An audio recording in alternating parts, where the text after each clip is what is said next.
this video, I'm going to talk about how to avoid giving off that needy and desperate energy that we sometimes give off when we like a man. On the absolute bottom line, not being and thereby not coming off as desperate or needy in the early stages of dating comes down to being self-assured as well as having a healthy self-esteem and an abundance mindset. Just as much as our mindset, it is often the behavior that accompanies that subtle lack or desperation within us, which is what really keeps us stuck in a cycle of giving off that energy, as it produces the same results for us over and over again, reinforcing the cycle and making us even more desperate or needy the next time we meet a man we like. And that's because by having low self-esteem or coming from a lack mindset, we will accidentally treat any man that we take an interest in like the last attractive or likable man we'll ever come across,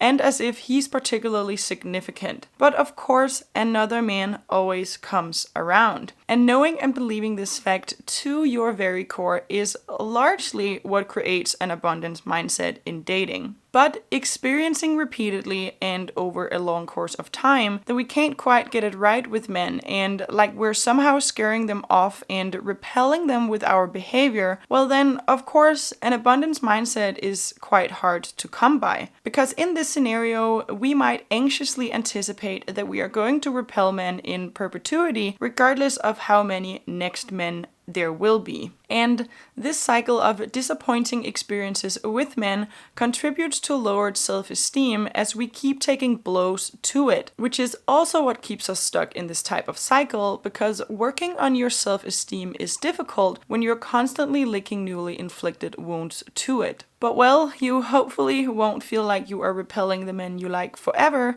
because I am about to empower you with some knowledge of behavioral changes that you can start right away. So if you recognize the scenario that I've talked about, then these changes should have a healthy domino effect on your self-esteem as the experiences you have with men starts to change. So when we are in this described cycle and we don't know better, it will usually make us attempt to take control of the situation, which can play such a big role in why we as women come across as desperate or needy. So the first thing to do is to let go of control entirely in any early romantic context with a man. And taking control of the situation with a man looks like texting him first, being the one to ask for or set up dates, being the first to follow up after a date, and just in general, being the one that initiates things and tries to make things happen. Well, men tend to value their sense of freedom above most, also in committed relationships. So when they meet a woman, they immediately, consciously or subconsciously, start sussing out if she is the needy or desperate kind. And if he finds that you're giving off that needy vibe, it does kill his attraction. I'm just gonna put in a side note here just because I think some of your minds may go there. But the sense of freedom I'm noting here is not about being with other women.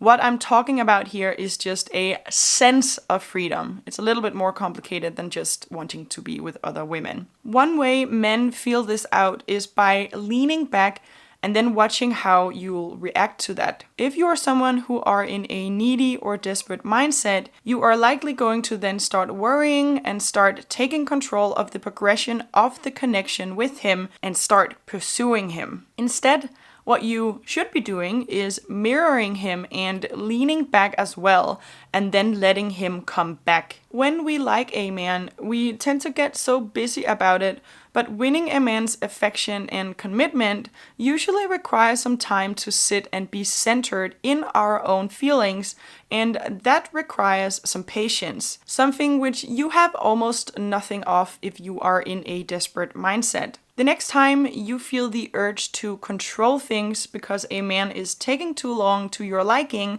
to make a move, just let it go entirely. Lean back, do your own thing, and if he likes you, he will take control of the pursuit by closing the gap he has created so himself. Healthy masculine men enjoy the thrill of the pursuit, and We women usually don't. So if you don't, then do yourself a favor and lean back and leave it to him. Don't listen to people who say that this is outdated just because we are in 2020 something. It's not good advice. It will usually lead to disappointment because nature will always prevail. Feminine energy is being and masculine energy is doing. If you are a woman with this problem I'm describing, then it's time to let go of the masculine in relationships and embody the feminine. And I just want to add another side note here, which is that letting a man take control of the pursuit does not mean being passive or doing nothing. Actually, it means anything but that, but I will cover that in another video, and if that video exists as you're watching this right now,